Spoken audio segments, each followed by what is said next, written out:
Israel Public Affairs Committee's annual policy conference. Here's from House Majority Leader John Boehner and former Senator and Vice Presidential candidate John Edwards. This is 40 Minutes. I'm an AIPAC board member from Connecticut.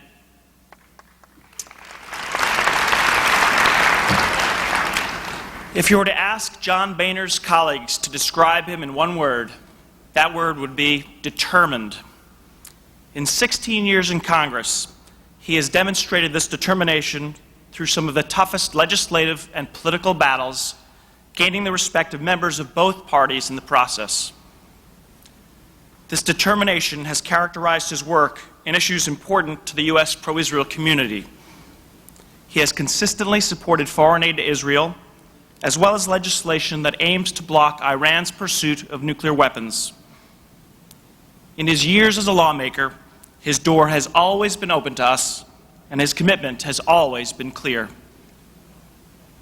As House Republican Conference Chair in 1998, he led a bipartisan delegation to Israel, recruiting other members to go with him to see firsthand the dangers Israel faces from terrorist groups such as the one that now controls the Palestinian Authority.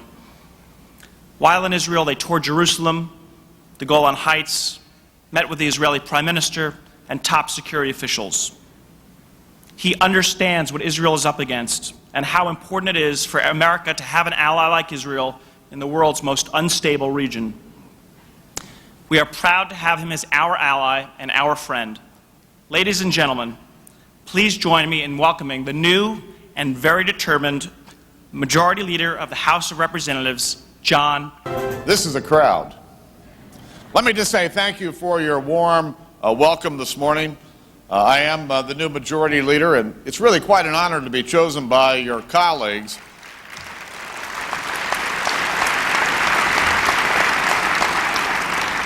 Quite an honor to be chosen by your colleagues to be their leader.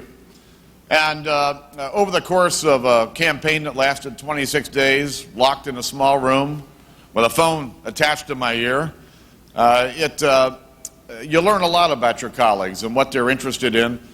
But you should all know that this is something I never in my wildest dreams ever thought I would do. I have 11 brothers and sisters. I grew up in Cincinnati, Ohio. My dad owned a bar.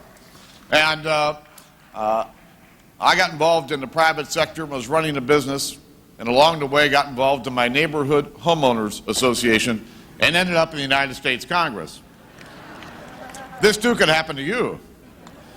But over the 25 years I've been in elective office, it's been a wonderful, wonderful experience to offer public service to my neighbors and friends. Earlier this morning, I take my usual walk, and it might be good for my legs, but it's really good for my head. And this morning, I was thinking about the people in the Jewish community in my district who have worked with me on issues that are of importance to all of you over the last 22, 23 years. I was thinking about Manny Garlikoff and his wife Roz, who are now in a nursing home in Middletown, Ohio, who during my years in the state legislature helped me to begin to understand the importance of these issues. And when I got to the legislature, I met a guy from Cincinnati named Dick Weiland. And for most of you from around Cincinnati and elsewhere, Dick was very active in the Jewish community and never failed in his opportunity to press your case. And over the last several years, Steve Miller from Cincinnati has kind of taken up the mantle to be the guy to work with me and help me to understand how important the fate of Israel is, not only to Jews around the world, but to us here in the United States. And then Howard Corr, thank you. Howard Corr, who's worked for AIPAC for, well, at least the last 10 or 12 years, someone who I've worked with day in and day out over the last, at least, again, 10 or 12 years, someone who I think does a great job on your behalf in terms of his vigilance each and every day on your behalf. Israel and the United States have a unique friendship based on our mutual commitment to democracy, freedom, and peace. And as the new House Majority Leader, I can assure you that under my leadership, legislation that is in any way perceived as anti-Israel will not be considered in the House of Representatives.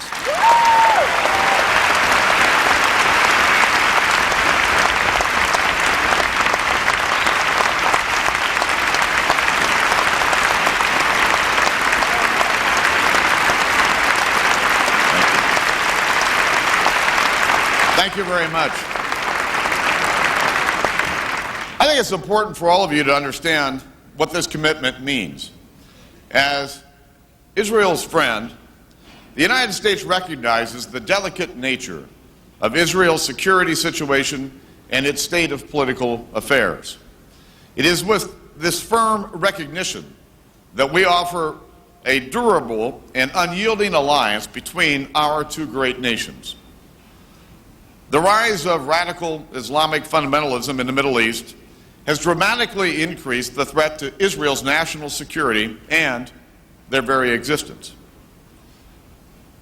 Israel faces an arc of regional threats, including Iran's irresponsible refusal to fully cooperate with the international community's concern with regard to its nuclear weapons program and its unwillingness to end its state-sponsored terrorism around the world.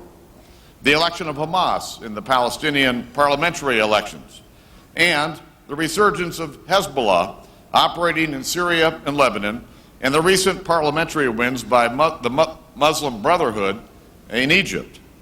And I think we need to take all of these threats seriously. As the United States learned on September 11th, 2001, a radical Islamic fundamentalist mean what they say. They have no respect for the lives of people who do not agree with them. The United States will welcome democratic change and process, but we will not be distracted from seeing events on the ground as they really are.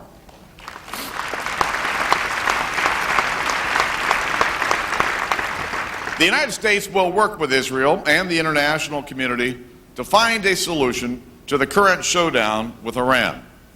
Our quarrel is not with the people of Iran, it is with the government of Iran.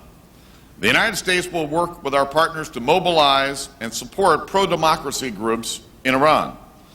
We should pressure critical points in Iran's fragile economy to isolate the government and provide momentum for a regime change.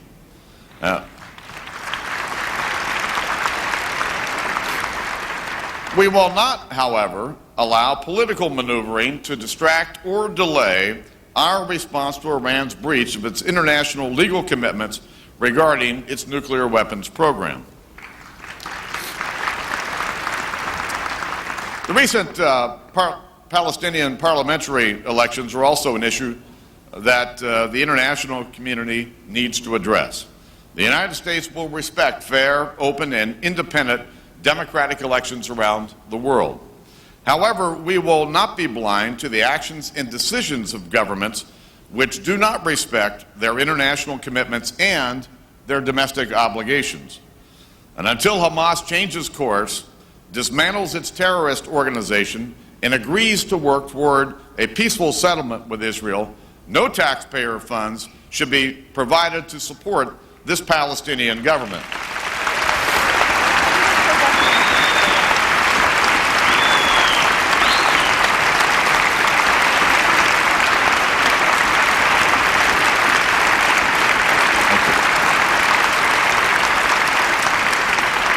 We should continue working with Israel and the international community to identify ways to provide financial support and technical assistance to pro-democracy groups. There are some tough issues that I think we must tackle, and I'm happy to work with all of you to try to find those solutions.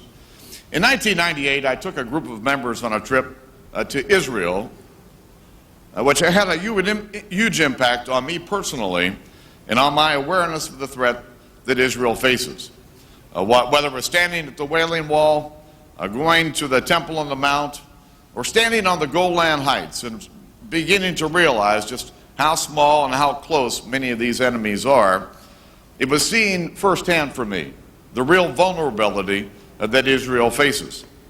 In recent years, it's been fashionable in certain circles to downplay the threats that Israel faces, characterizing terrorists, including Hamas, as freedom fighters, as an example, or ignoring hateful rhetoric and the fact that radical Islamic terrorists actually act on their rhetoric, or the rise of anti-Semitic rhetoric in general.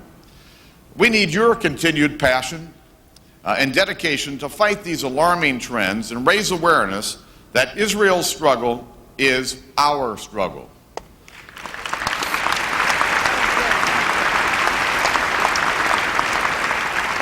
We are fighting the same hate and the same violence all around the world. I'm committed to working with you to bring stability, peace, and prosperity to Israel and the Middle East. You have an important role to play, and I'm here to ask you to continue to play that role and to educate the members of Congress that you work with. Continuing on my walk this morning, I began to think about the key issue in the struggle for Israel over these last almost 60 years. And it really boils down to just one word, and that word is vigilance. Vigilance isn't a sometime activity that we must take part in. Vigilance, I've begun to realize, is something that we have to do on a daily basis. And when you begin to think about what Israel faces, especially in the current political and geopolitical dynamics that they find themselves in, it's vigilance on a daily basis that's necessary. And I'm here to suggest to you that if we do, in fact, provide that vigilance, all of you in this room, and myself included, vigilance on a daily basis is the key to a secure and peaceful and prosperous Israel. Thank you for being here, and keep up the fight. Hello, my name is Randall Kaplan. I'm an AIPAC board member from Greensboro, North Carolina. The word that comes to mind when one thinks of John Edwards is a simple one: advocate. Whether it is in the courtroom, on the Senate floor, on the campaign trail, or in his new passion as director of the Poverty Center at the University of North Carolina, John is simply one of the best. And when it comes to fighting terrorism, ensuring security of Israel, and working towards peace in the Middle East, we are thankful to have John Edwards, our advocate, in our corner. In the Senate, he had a strong pro-Israel voting record, and as a member of the Senate Intelligence Committee, one of his first trips was to Israel. Let me read a quote from John Edwards about the impact of this trip. I was in Israel a couple of years ago. We left in the morning, headed to the airport to leave, and later in the day I found out that same day, not far from where we were staying, the Sbarro Pizzeria was hit by a suicide bomber in Jerusalem. 15 people were killed. 6 children were killed. What are the Israeli people supposed to do? How can they continue to watch Israeli children killed by suicide bombers, killed by terrorists? They have not only the right, but the obligation to defend themselves.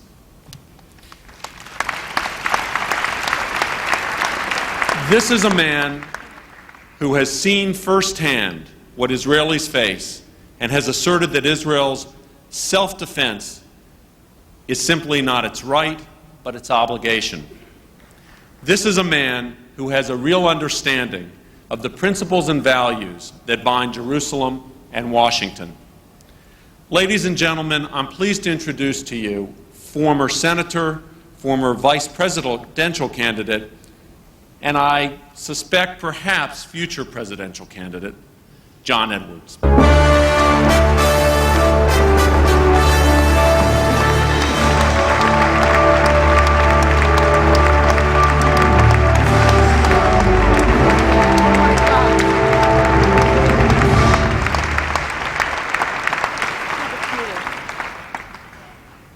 Good morning.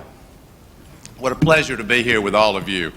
Let me first say thank you to Randall and to Randall's wonderful wife, Kathy, who've been long and dear friends and supporters of mine. And let me also say a word about my wife, Elizabeth, because when I'm traveling around the country now, people often ask how she's doing. A lot of you know, I'm sure, that the day after the election, November 2nd, my wife Elizabeth was diagnosed with breast cancer. The good news is Elizabeth's doing great. She's doing very, very well.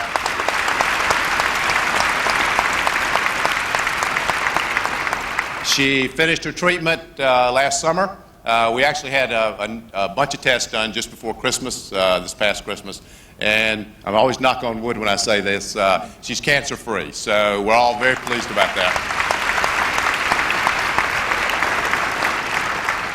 I want to tell you a quick story from the campaign. I have lots of stories from the presidential campaign, but only one I'm going to tell this morning.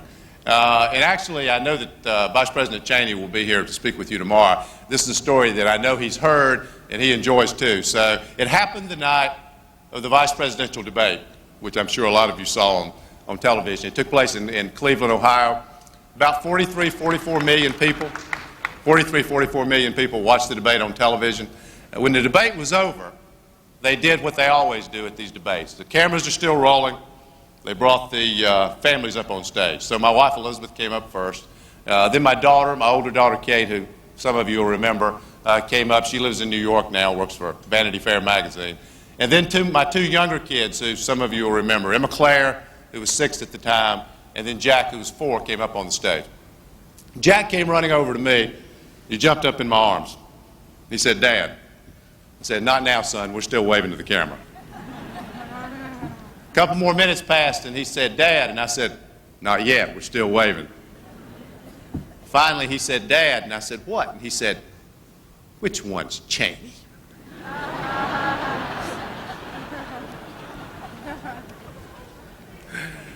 It's a great privilege for me to be here with all of you today. And I want to say first, I appreciate all the work that you do to give strength to the extraordinarily important and vital partnership between the United States and Israel, which is something I believe in very deeply and have for a long time. For more than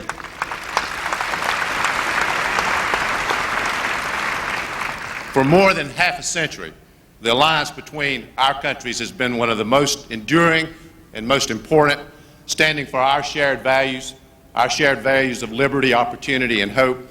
And I especially want to thank AIPAC for all that you do to support this partnership and for helping all of us to think through the very tough issues which are going on right now in this great policy conference.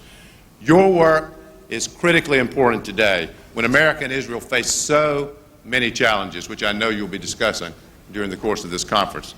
I want to begin this morning by saying just a few words about a man who did so much to help Israel face its challenges, Ariel Sharon.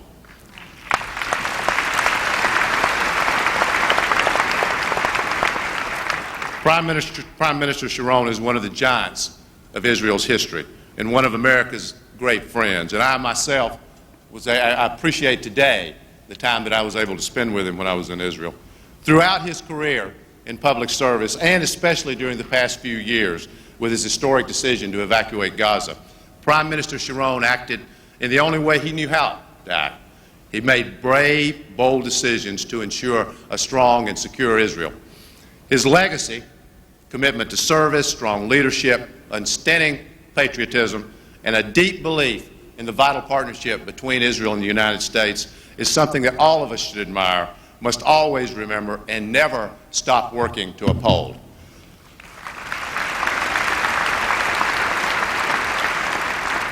During this difficult time, all Israelis should know that America stands with them, remaining committed to their security and their efforts to build a better and more peaceful future.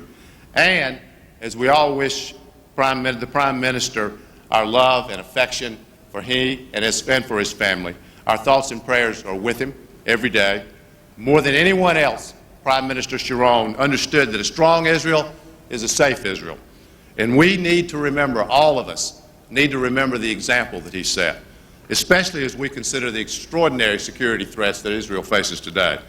Let's start with Iran's nuclear ambitions, which I believe is the single greatest security threat not only to Israel, but to the United States. In fact,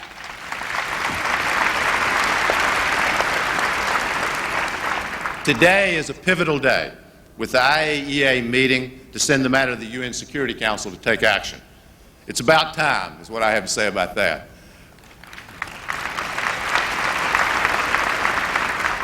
For years, I have argued that the United States has not been doing enough to deal with the growing threat in Iran.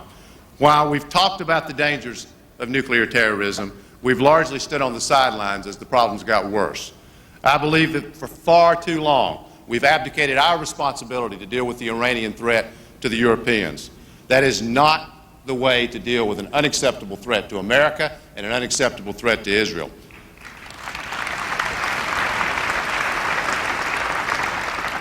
Iran's recent actions, beginning with the reprocessing of uranium, refusing to cooperate with international inspections, makes clear that it intends to build nuclear weapons.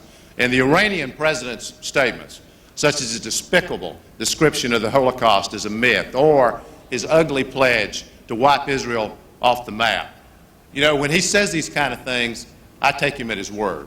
And we need to treat it as a very serious statement.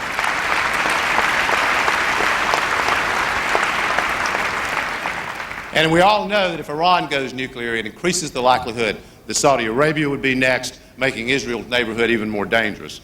It's good that we're finally at the point where the international community is ready to confront Iran with a clear choice. Give up your nuclear ambitions or suffer the consequences. But I believe that with more engaged and more active American leadership, we could have been, in fact, we should have been, at this point months ago. And active American leadership will be needed in the days ahead to ensure that our European allies, as well as countries like China and Russia, stand with us together to confront Iran in the Security Council with meaningful sanctions.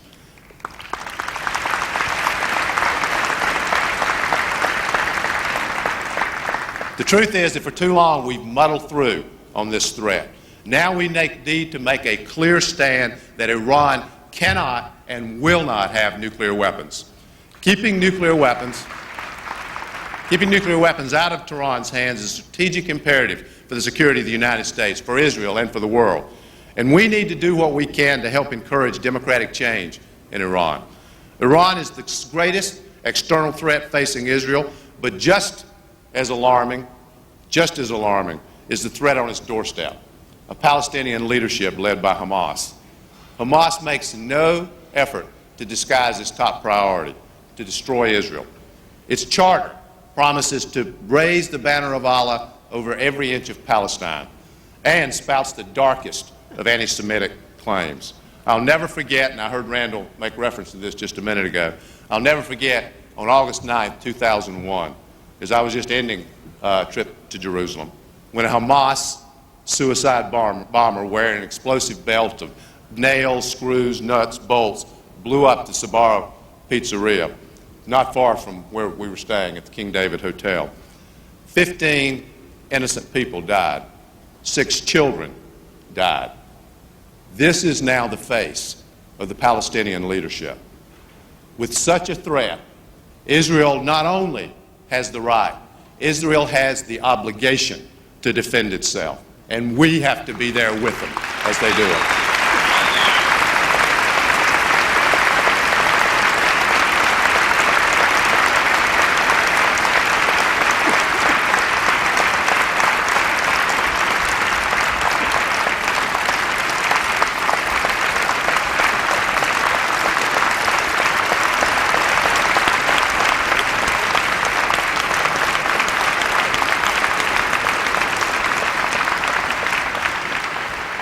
This means continuing to deepen our economic ties and to strengthen our military cooperation so that Israel maintains its qualitative edge. It means continuing our strong diplomatic relationship and standing up to those who would try to use international organizations to isolate or unfairly punish Israel. It also means thinking creatively about ways to connect Israel to some of our most important and successful security institutions. For example, I believe that we should be exploring ways to upgrade Israel's relationship with NATO. This could mean a stronger strategic, a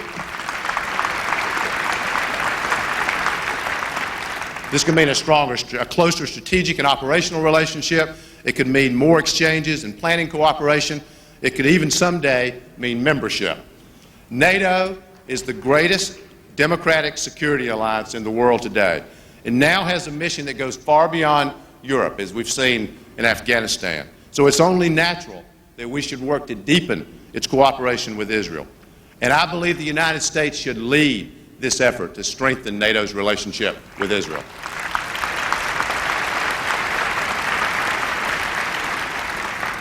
We also have to send a clear, crystal clear, and unmistakable message to the Hamas-led Palestinian leadership. You will not get one dime of American taxpayer dollars as long as you refuse to recognize Israel's right to exist as a Jewish state, abide by past agreements, and end your support for terrorism.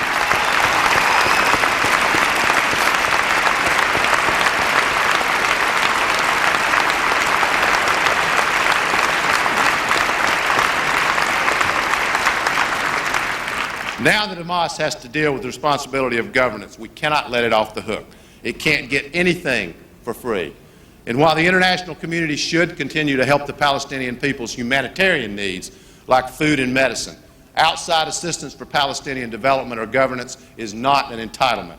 And we need to work with our European allies and others, like Russia, to ensure that any money that goes to help the Palestinian people does not end up lining terrorist pockets. International unity on this issue is absolutely essential. In fact, after I leave here this morning, I'll be going with former Secretary Jack Kemp to announce the findings of a U.S. Russia task force for the Council on Foreign Relations. Jack Kemp and I have been chairing this task force over the course of the last year.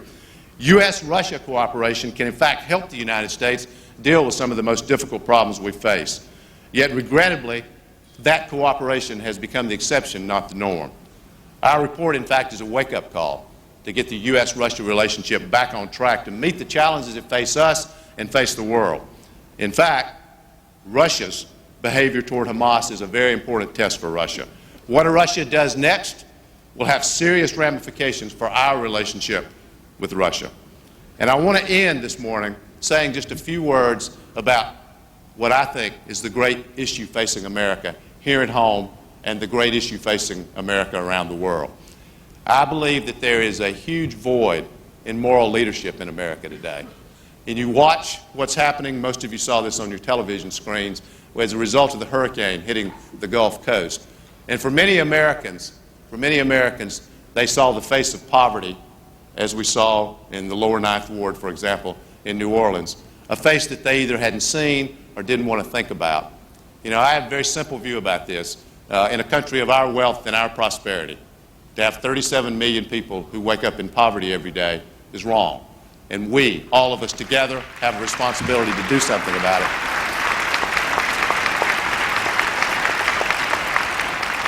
And it's also important for us to recognize that we are not the only ones that saw what happened in New Orleans. We're not the only ones who saw the face of poverty in America.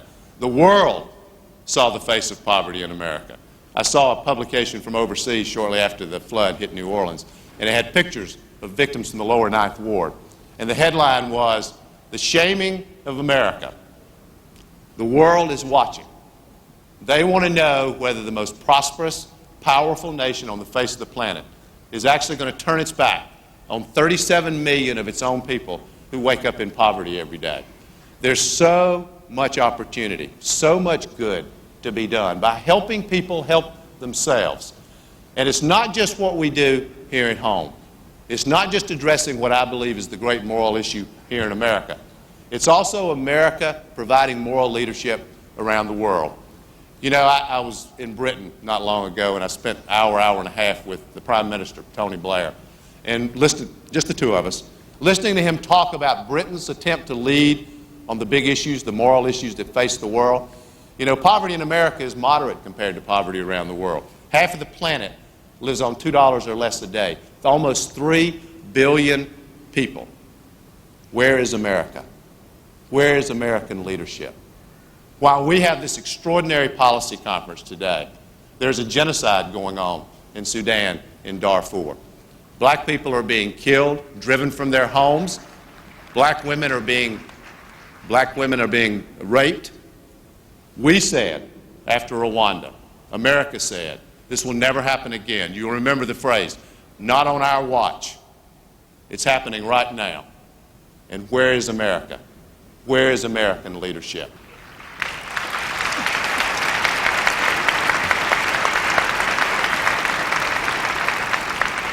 We have to fill this void in moral leadership in the world. Not only do we need to do it for ourselves, because it says something about the character of our country, we have to do it for the world, because when we don't lead, there is an enormous void. And I want to say, I know that we have a big crowd of young people here, which I'm very pleased about. I want to say something to the young people in this audience. Young people have changed America before, and you can change America again. I saw it when I was a teenager. I saw young people lead, not follow, lead the fight for civil rights in America. They weren't waiting for their parents to tell them what was right and what was wrong. They weren't waiting to be told what to do. They saw it, they saw an injustice, and they went out and fought with backbone and energy and passion for what was right. Young people, have changed America before. You can change it again. We saw it even more recently with efforts on college and university campuses to topple this brutal apartheid regime in South Africa. What I would say to the young people who are here, now y'all borrow a line from an extraordinary woman who passed away a few years ago, but who's an activist who organized people around important social causes. She would always end her speeches by saying, you know, the leaders we've been waiting for are us. She's exactly right. We can't wait. We have to lead. We have to keep America strong and secure. We have to help keep Israel strong and secure. And we have to show the world what the character and morality of the America we believe in is. God bless you all. Thank you. It's my honor and privilege to be with you.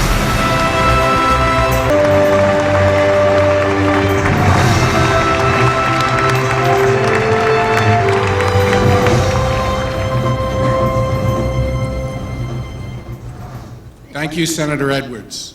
I'm Mike Levin. I'm an AIPAC board member from New Jersey. Before we continue with the program, there's some AIPAC business we have to take care of. By virtue of being a member of AIPAC and attending this conference, you are all members of the 2006 National Assembly. This honor is both important and short-lived. In a moment, I'm going to ask you to help in electing a portion of our National Executive Committee in addition to approving our 2006 action agenda. Once we have accomplished these tasks, your work as a National Assembly member will be done, and we can get on with our morning plenary. On your tables, you will find two items. First, there is a list of the 2006 Executive Committee nominees, a portion of which have been labeled as regional nominees. We will now ask you to approve those nominees. All those in favor, please say aye. Aye. Terrific. All against, say nay. Clearly, the ayes have it. AIPAC's 2006 Regional Executive Committee nominees are hereby approved.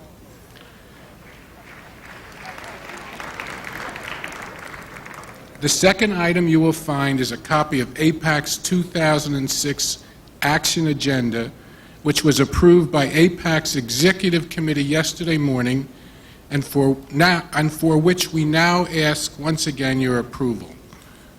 All those in favor, please say aye. All those against, say nay. Once again, the ayes have it. AIPAC's 2006 action agenda is approved. Thank you again, ladies and gentlemen, for your participation and for fulfilling your duty as delegates to AIPAC's National Assembly. Good morning. I'm Rosalind Swig, sissy to many of you, and I'm from San Francisco, and I'm a member of the AIPAC Board of Directors.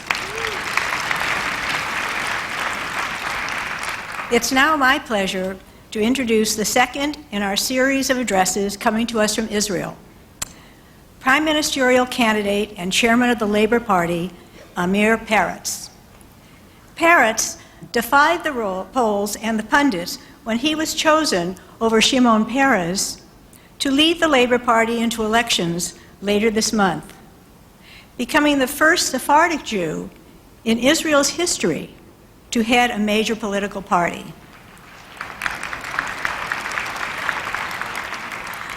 A longtime political activist, he has served as mayor of the southern town of Sderot and is head of Israel's main labor union, the Histadrut. While this is his first address to an AIPAC audience, he has met with AIPAC's leadership before and maintains a very strong working relationship with our Jerusalem office. Ladies and gentlemen, we are now honored to bring your remarks by Amir Peretz, the leader of the Labor Party and a candidate for Prime Minister of Israel. Ladies and gentlemen, let me start by sending you my warmest regards from Israel. The issues you are discussing, the election of Hamas and Iran's nuclear threat, are critical to Israel, the U.S., and the entire world. These complicated times require decisive action. An Israeli government, under my leadership, will never agree to talk to anyone who does not disarm, end terror, and recognize Israel. No fund must reach the Hamas, not from Israel and not from the international community. My red line is the green flag of Hamas. But while cutting off the Hamas, we must strengthen moderate Palestinian forces. We must be very clear. Our fight is not with the Muslim or Arab world or with the Palestinian people.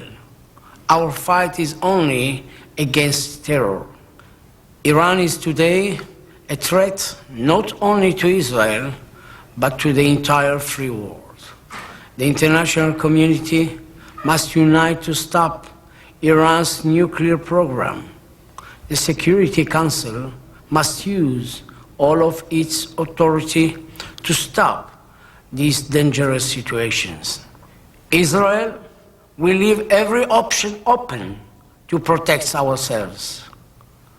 The threats from outside are very difficult, but if we want Israel to be strong, we have to find a way to strengthen Israel's society. Let me be clear. One of the greatest dangers is the growing economic gaps between the very rich and average working families. National security and personal prosperity cannot be separated. But that is what is happening. 1.5 million citizens live under the poverty line. Nearly 1 of every 5 Israeli families. Nearly 700,000 Israeli children live in poverty. That's 1 out of every 3 children in Israel. 22% of our senior citizens live in poverty. This is not the Israel that you and I dream of. So let us commit ourselves today to fight for Israel's security against the Hamas, Iran, and fundamentalist terror. I have a dream that one day a strong Israel will live in peace and social justice. That is the way to promise a better future for our children and for the next Jewish generation. Thank you.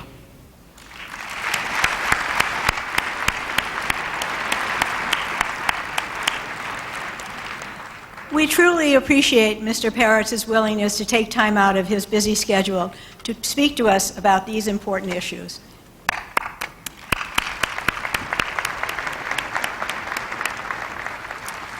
We would also like to send our thanks to all of the esteemed guests who made for such an impressive morning lineup.